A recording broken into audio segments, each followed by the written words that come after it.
All right. Hi, everybody. How are we doing? We good? Lovely. Okay. Thank you very much for joining us for this session from producers to creators, TV producers in the new creator economy. We're going to be chatting about a lot of things. How the new creator landscape is shaping TV and how these guys are moving into it, how they're tackling it. I'm Fleur Feeney. I'm a senior researcher for broadcast intelligence. And how about I let these guys introduce themselves if we go down the line. Hi everyone, I'm Dan Kendall. I'm creative director at Windfall Films. For those of you who don't know us, we've been going for nearly 40 years, making a really wide range of factual. We do pretty much every genre of unscripted. For everybody, international broadcasters around the world. Hi, I'm James. I'm the founder of the NTV. Before that, I spent 20 years making all the reality and entertainment shows, and I just moved into branded 3 years ago when we set our company up to try and go into that market. I'm John. I'm director of video at The Sun. I did 25 years in television, making popular factual formats, then moved into digital content, and I'm now responsible for any moving image that comes out of News UK and our US brands as well. So we're producer and publisher. I'm Matt Richards, Managing Director of Air TV. We're a factual production company based in Yorkshire, in Leeds. We make a lot of factual TV shows for traditional broadcasters, but recently have been moving into digital content. Hi, I'm Farah. I'm a TV producer for 20 odd years, and I've worked on shows like MasterChef, Chasing Michelin Stars, documentaries, factual entertainment, but I'm moving now into content creation, and I have started my YouTube channel called We Are Flavour, which is all about food, and I think I have a video. This video is not about the recipe this time.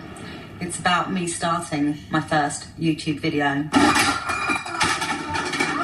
Damn it, I forgot to press record. That's really good. I'm just going to document all my fears into this because I'm sure that I'm not the only one. So I don't care if I'm embarrassed. I don't care what I look like. I literally just need to get on with it and do it. Why now? I've been procrastinating for like 7 years. I want to make the food. That makes me happy. I love food. I love the way it looks, tastes, smells and feels. But how good are my taste buds? I'm going to be putting them to the test. I'm Farah and I'm on a food adventure in Thailand. I'm a bit scared. I'm not going to lie. We serve weird things, so be prepared. Oh my God. So I'm about to taste an oyster leaf. There's snakes in here. No snake. Hidden gems in Chiang Mai. I heard you're a rock star chef. No. Your challenge today is to make something with this. Okay. Can you? Would you mind? I hope so. Welcome, We Are Flavour friends. Today I have crab and I'm cooking a Mauritian dish called bouillon crab, which is crab soup. And I've got a special guest today. It's my dad. And he's really, really nervous. He's also really, really late, but hopefully he's going to turn up in time when I go live at 1 o'clock. So I hope to see you there. Bye. Okay, beautiful.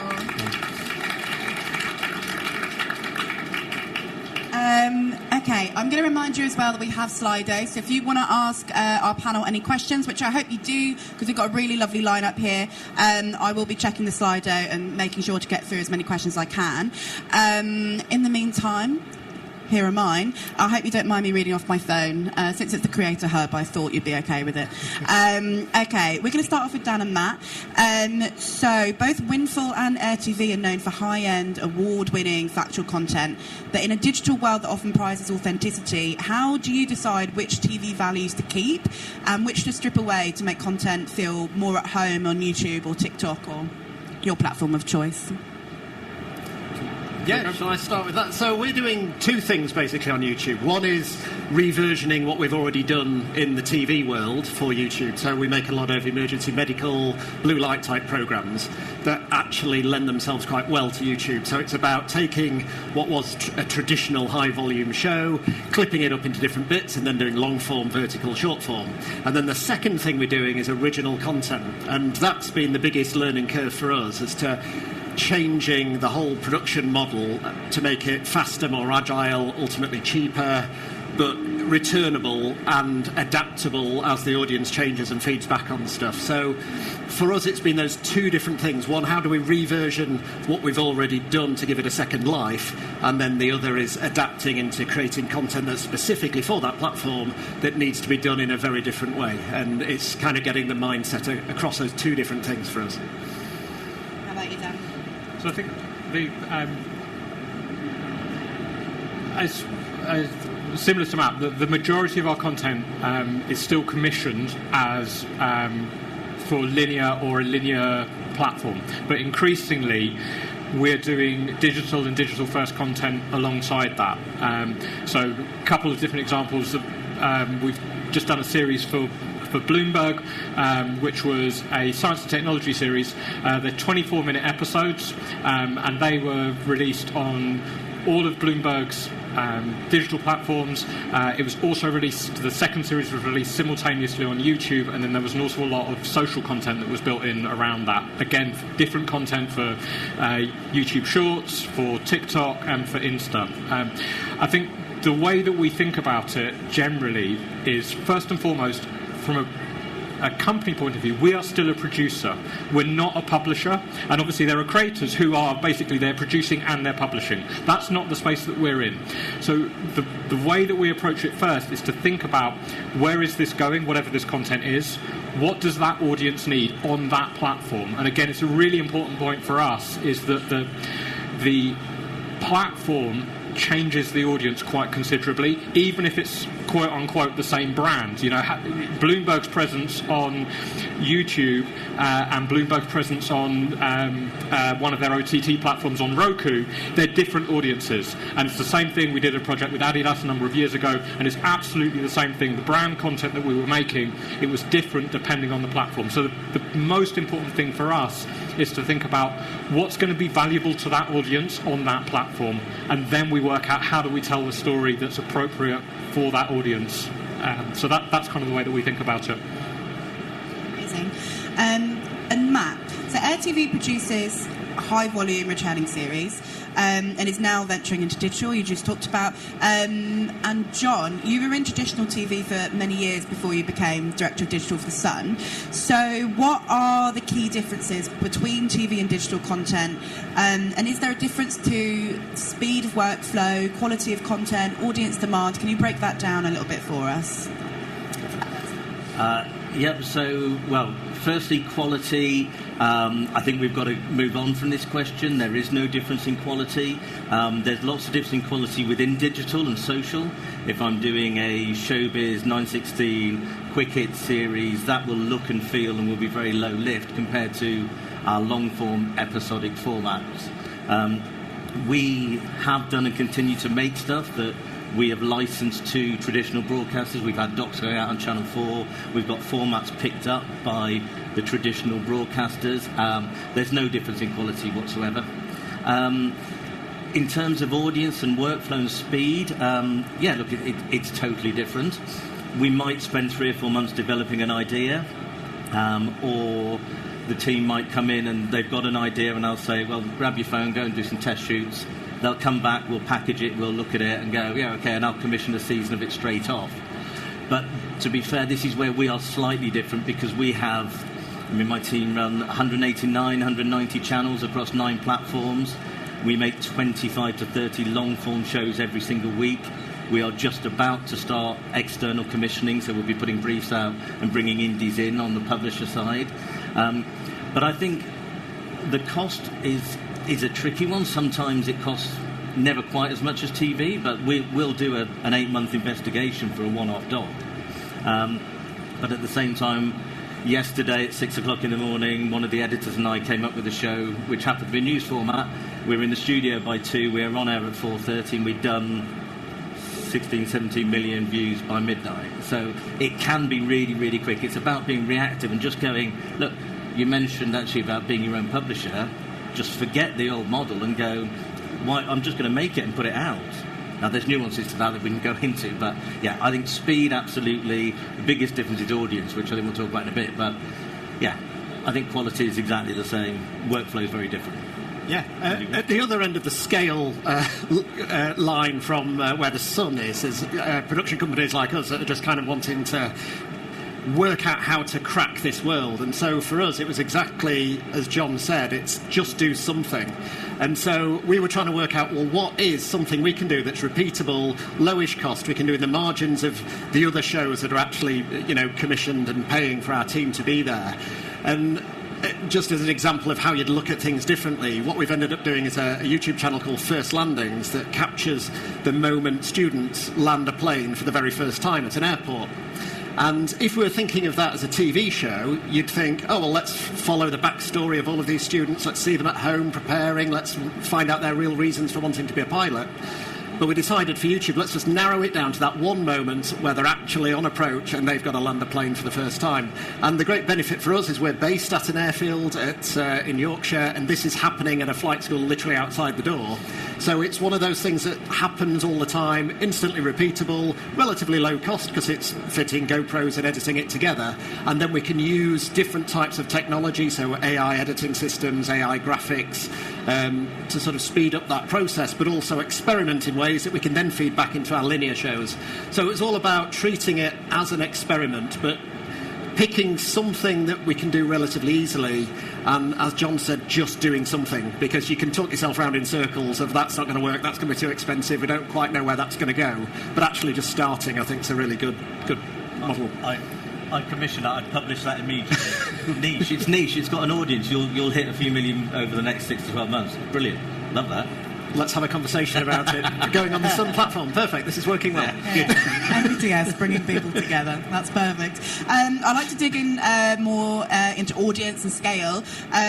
So, John, like you said, there's a lot of channels you're working with and about 9 billion total views last year, I think you've told us, across platforms. Farah, you're moving from behind the camera to from huge hits like MasterChef and now building your own YouTube community. So what has building your own audience taught you that delivering shows to networks maybe hasn't? Well, for me, I'm specialised in casting, so I'm usually pitching my people to commissioners. We make the show, and then we get the overnights. The feedback we get is kind of, is it going to be commissioned again or not?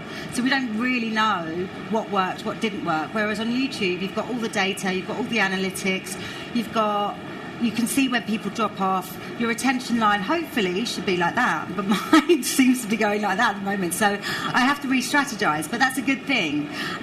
It's a good thing to see what's going right, what's going wrong, what you need to kind of restructure, and you can get instant comments from your audience. Your audience is actually your community, and they care about you. Like I even did a poll, and I was like, "What shall I wear today?" And they decided what I was going to wear today. So it's you're getting that instant feedback of what people actually like and what they don't. So it's super valuable, and you're not sitting there going, "Are we going to get another series?" You can just make something else that's different that works. I think that is absolutely 100% right. If I take an example, we started a parenting show. So look around, you'll find a niche, and then dive into that niche. We spotted parenting. The team did a trawl of the biggest mum influencers out there. We did loads of chem tests. We put a pairing together, and we knew we had something, but we no longer make a show. We now build a community before we make the show. So no parental guidance, the brand. We launched on Instagram, and we built a community over a couple of weeks of 35,000, 40,000 mums. And we said, what do you want the show to be? Who do you want the guest? What do you want the format to be? That hyper-engaged audience delivers time and time and time again, and then you can transfer them onto your owned and operated platforms or across to YouTube, etc.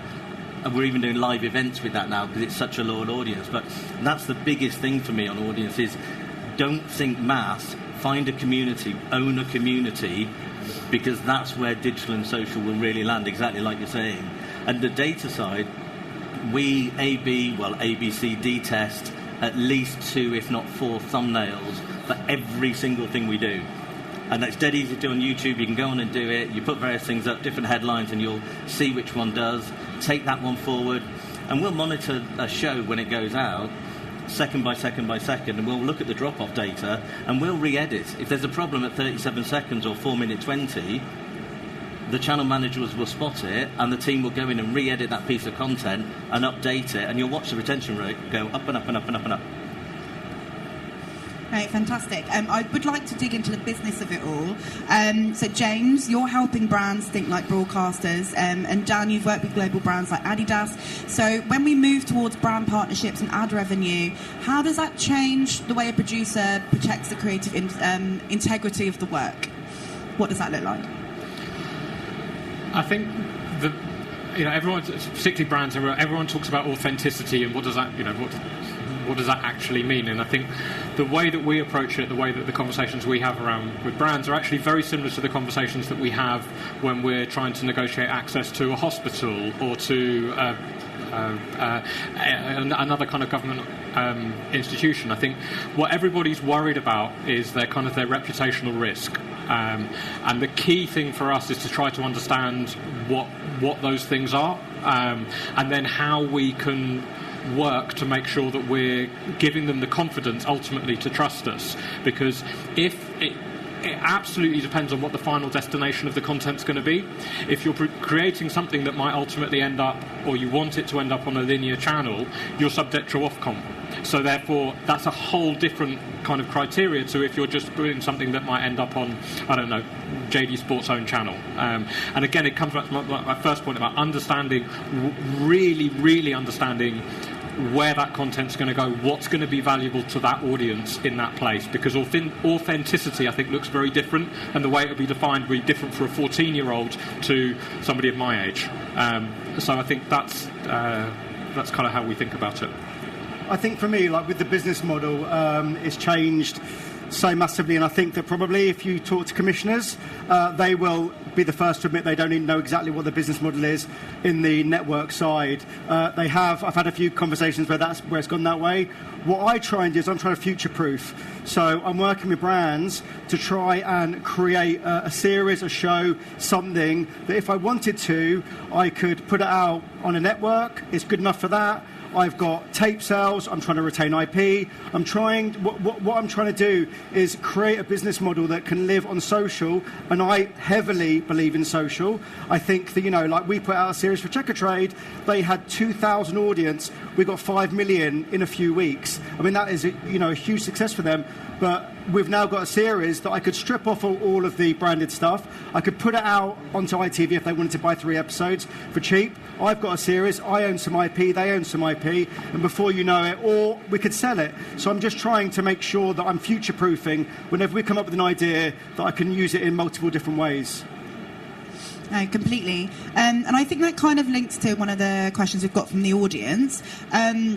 So for Dan and Matt, but I might extend it out to the group. As a fellow TV prod, do you find monetary volume in content creation large enough to feasibly generate enough revenue for your companies? And I suppose that leads on also to something I wanted to ask you about, which was for people who are newly navigating digital content, what advice do you have for them in terms of not only navigating the platforms but making money and kind of keeping yourselves afloat in that kind of capacity? I don't know if anyone wants to pick that up. Yeah, I'll be totally upfront. Our channel is not making any money at all at the moment. So the point of doing it was to experiment and to get us into that space. So as a traditional TV production company, you've got a couple of options. You think, well, I'm not going to go into the digital world unless someone's paying me to do it, which is a very sort of old-fashioned commissioning way of doing it. Actually, if you can find a way of just starting and just doing something at relatively low cost that inspires the team and you can try different things, then you can start doing something, and then, like 10 minutes ago, it's been commissioned by The Sun. This has worked out quite well. It doesn't always quite work like that. But the idea is we're getting there. So, but the idea that you might just start making content, you're going to monetize, and then every month Google's going to send you a massive check from the advertising on YouTube, I don't think is happening. The Sidemen have done all right with that, and various others, but most of us who are starting in this world aren't doing it for that ad revenue. It's about creating something where we can then talk to brands like James is doing and say, would you like to sponsor this?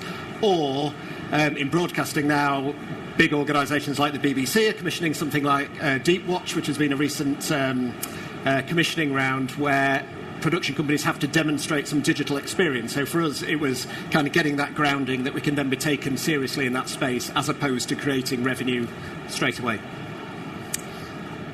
Anyone else who I was wants just going to? to say, I think that for me, I'm always, first of all, you need to know who you are. So for me, I'm a production company that I've made reality TV, I made entertainment, made all these shows, and I know that I am a person that I will have a certain quality. So that means that when I go to brands, I know that it's got to be a certain amount of money, and I know that the minimum, my best case scenario is that I'm making my 15% production fee, but I'm also just thinking about what else am I going to do with this. So before it's even gone onto YouTube, I'm already sending it over to ITV and Channel 4 to see if there's an interest there. So I think that it's just, the money side, I think it's really important that you just think about all of your different avenues, and you've just got that consciously in your head when you're making that content.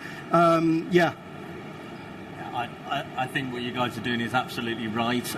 My argument has always been the amount, when I ran a production company, the amount we used to spend in terms of time and man-hours on development, on paper deck pitches. Why the hell were we doing pretty pictures for a moving image proposal?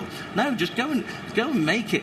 Content is driven, whether it's traditional or new, it's driven either by people or by the actual content. You look at the rise of vodcasts, and we do loads of those now, and they look awful. They look absolutely bloody terrible. And the worse you make them look, I have someone in my team who I pay to make things look worse for certain platforms.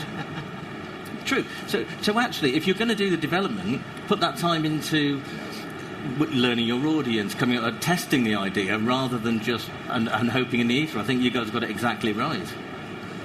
And I think, for me, as you probably saw, my stuff isn't perfect. It's by far anywhere near but perfect. But that's what the audience, that's what YouTube, if you're going in that direction, they want to see that real person. They want to see that it's your journey, which is why I kind of put that together. But for me, I'm basically trying to do the odd freelance job whenever I can to help me fund getting through to that next bit where I need to be. I'm experimenting, I'm trying different things out, and you just got to basically go, what can I do? It doesn't need to be like TV. You could just start doing something and see where it takes you, and then sort of funding myself with television, but then now starting to think about, which brands can I work with and how can I do that? So I think if you're starting to think about it, just start, like what everyone else has said, just start doing it. I'd like to stick with you for a second, Farah, because I want to talk about talent. And from someone who's gone from working in casting and now is in front of the camera, how does the producer-talent relationship change when a creator brings, say, 5 million of their own subscribers to the table? Who holds the key to the creative? Maybe, James, you could jump in on that as well, or, hey, whoever, but... Okay, well, I don't really see myself as talent yet. I literally just started my journey. I think I do kind of feel that I was at Advertising Week a couple of weeks ago, and I feel like commissioners and agencies, they can say, this is my vision, this is what I want to see it as, but your audience is invested in you as a creator, as the creator, you know what your audience like, you know what they don't like. And I guess someone said to me, if something looks polished, like if it looks like an ad or it smells like an ad, it's probably an ad. So what your audience is doing or your community is doing is buying into you and buying into what you believe, what your morals are, what products you genuinely like yourself. So when you get a commissioner or an agency or a client saying, I want you to do this, what should be happening is like some kind of partnership, work together to work out what you want, because the creator knows what the audience wants, and you don't want to kind of break that trust with the audience, because it takes such a long time to build, and you just don't want to lose it by going, okay, I'll just do that for somebody, and it just doesn't land. So I think I'm going to mention my age now, but as a 50-year-old man who spent 25 years in TV, you can get stuck in your ways, and I think the most important thing is your growth mindset. And the reason why I talk about that is because when it comes to creators, they know, like you said, they know their audience. You cannot ignore creators. You cannot ignore talent. You have to go to them, and you've got to bring them in that creative decision. And I know that, like, at the moment we're working with a big brand, and they want me to come in with a creator and have a day with us to see if we've got chemistry before we even do the thing together. And I just think that you have to really take into consideration what that creator is saying and fold that into your format. And I think that's how I do it anyway. No, completely. Just going to remind you about the Slido because we're coming to the end of our session already. So if you want to ask any questions, now's your chance. Otherwise, I do want to talk to you about AI, maybe pithily because we've only got a couple of minutes. So as AI tools become standard for visuals, there's a risk that budgets or production fees are going to shrink because the work is easier. People can do things more cheaply. So how are you ensuring that you're being paid creative expertise, your ideas, rather than just the hours it maybe takes to execute? And maybe the kind of sub-question there is, how do we stop AI from making your profit margins smaller, taking your jobs? What does that look like for you guys? So shouldn't it do the opposite? It should be doing the opposite. It should literally... I use AI so much, and, I think that, we've created a hub now, an internal hub, that has, like, all of our production management things. I've still got a production manager, because I need someone. I'll always need a lawyer. I'll always need an accountant, and those things. But the creative side, AI cannot do it. It cannot do that as well as what we can do. Yeah, I'm going to be slightly careful because I'm also in charge of all the news outputs, right? And we're a very trusted publisher and we don't use AI in any way, shape or form. I personally think that I think we need to reframe this debate as well. I think we're talking about automation, not AI. Generative AI, I agree, is not quite there yet. I think it's close, actually, but it's getting there. But we're talking about automation. We're talking about doing the stuff that you don't really want to be doing. So I agree. Yeah. Great people plus great automation gives you great results and lower costs, but it's not one or the other. It's using both. And can I just say as well, we're all in the real people. We're in the authenticity business, so we always need to film real people and do real things, and I think that we are not safe, but we're slightly safer than the other side. Sorry, Dan. No, I was going to say, I think that the same approach that we look at is, how is this going to make the story that we want to tell for that audience better? Because if it's not, it's going to have no value to that audience, and if it's got no value to the audience, it will have no value to whoever we might want to pay for it, or we might want to try to generate money. I mean, I think so. I'm quite optimistic, actually, in a lot of ways, that the skills that we've developed through the company and through the freelancers that we work with actually will sustain, because what becomes more important when you can do kind of anything is your judgment about it. And actually that's what we try to work on in terms of, like, is this good? And that's, I think ultimately that will come down to a human decision, even if you're still relying on lots of data to help influence it, or lots of tools that will help you actually make pictures or words.